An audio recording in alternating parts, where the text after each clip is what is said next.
नमस्कार। कहते हैं शौक बड़ी चीज है। इस शौक के लिए लोग क्या से क्या कर जाते हैं और इसके लिए कोई भी कीमत चुकाने के लिए तैयार रहते हैं। आपने लोगों के बहुत तरह के शौक के बारे में सुना होगा, लेकिन आज हम एक ऐसे इलाके की बात करने जा रहे हैं जहां के लोगों को राइफल रखने का बहुत शौक है। मतलब ये समझ लीजिए कि न सिर्फ पुरुष बल्कि यहाँ की तो महिलाएं भी बंदूक रखने के लिए जानी जाती हैं। ये जगह है चंबल। नाम सुनकर भले ही आपके सामने डाकू डकैतों की तस्वीरें आ गई हो, लेकिन यहाँ के लोग अपने इस शौक की वजह से खूब सुर्खियों में रहते हैं। यही वजह है कि इस इलाके को अब बंदूकों के इलाके के नाम से पहचाना जाने लगा है। इसका कारण है मध्य प्रदेश में सबसे ज्यादा लाइसेंस हथियार ग्वालियर चंबल अंचल में पाए जाते हैं, क्योंकि यहाँ के लोग अपने कंधों पर लाइसेंसी बंदूक रखना स्टेटस सिंबल मानते हैं। हालांकि चंबल के लोगों के इस शौक पर इलाके की पुलिस पलीता लगा रही है। जी हां, चंबल के लोगों की पहचान और शान कही जाने वाली बंदूक थाने में कैद हो रही है, और ऐसा इसलिए क्योंकि कुछ समय बाद पंचायत चुनाव होने हैं, जिसे लेकर प्रशासन ने चंबल की शान कही जाने वाली बंदूकों को थाने में जमा करने का निर्देश जारी किया है। यही वजह है कि लाइसेंसी बंदूक को लोग लाइन लगाकर थाने में जमा कर रहे हैं। खास बात यह है कि चंबल में लाइसेंसी बंदूक इतनी है कि यहाँ पर जमा करने के लिए लंबी लंबी लाइनें लग रही हैं, और यहाँ पर इन बंदूकों को जमा करने में जिला प्रशासन के पसीने छूट रहे हैं।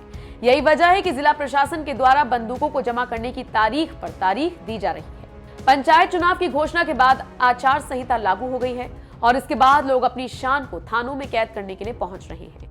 बता दें, चंबल में लाइसेंसी हथियारों की तादाद बहुत ज्यादा है।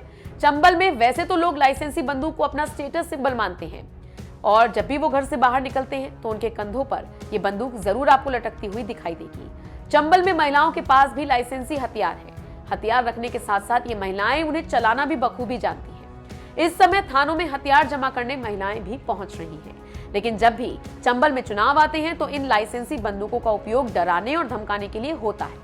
यही वजह है कि चंबल के हर चुनाव में सबसे पहले प्रशासन इन बंदूकों को थाने में जमा करवाता है। जो थानों से अपडेट डाटा आया है, उसमें जो हमारे पास लगभग 27,000 जो अवैध हथियार की सूची थी जिला स्तर पर, उस सूची में मात्र 9% हथियार अब जमा होने को शेष हैं। तो अभी तक की हमारी जानकारी के अनुसार वो हथियार अब जो लोग जिले से बाहर हैं उनके पास हैं, और अगर इनमें से कोई भी जमा नहीं कर रहे हैं अब तक की समयावधि में या जिले की सीमाओं में कभी प्रवेश करते हैं तो इनके विरुद्ध कार्रवाई की जाए। के निर्देशानुसार हथियार जमा कराए जा चुके हैं सर। कुल कितने हथियार हैं सर और कितने बताए? मुरैना जिले में जो हथियार हैं लाइसेंसी, उनकी जमा कराने की कार्रवाई निरंतर चल रही है। अभी करीबन जो है कुल जो हथियार हैं उसमें 700 हथियार जो है हमारे जमा कराए जाना शेष हैं, और निरंतर हमारे थाना प्रभारी बीट प्रभारी इसके लिए सबको बताए हैं। 1-2 दिन की अवधि बढ़ी है। अगर उस अवधि में जो है जमा नहीं करते हैं तो उनको चिन्हित करके उनके विरुद्ध जो है कार्रवाई की जाएगी।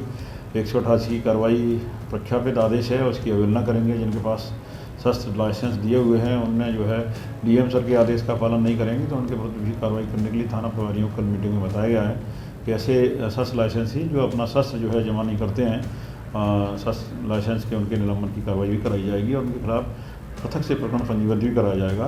तो ऐसे करीबन 600-700 लोग बचे हैं जो हो सकता है 2-1 दिन में करा दें।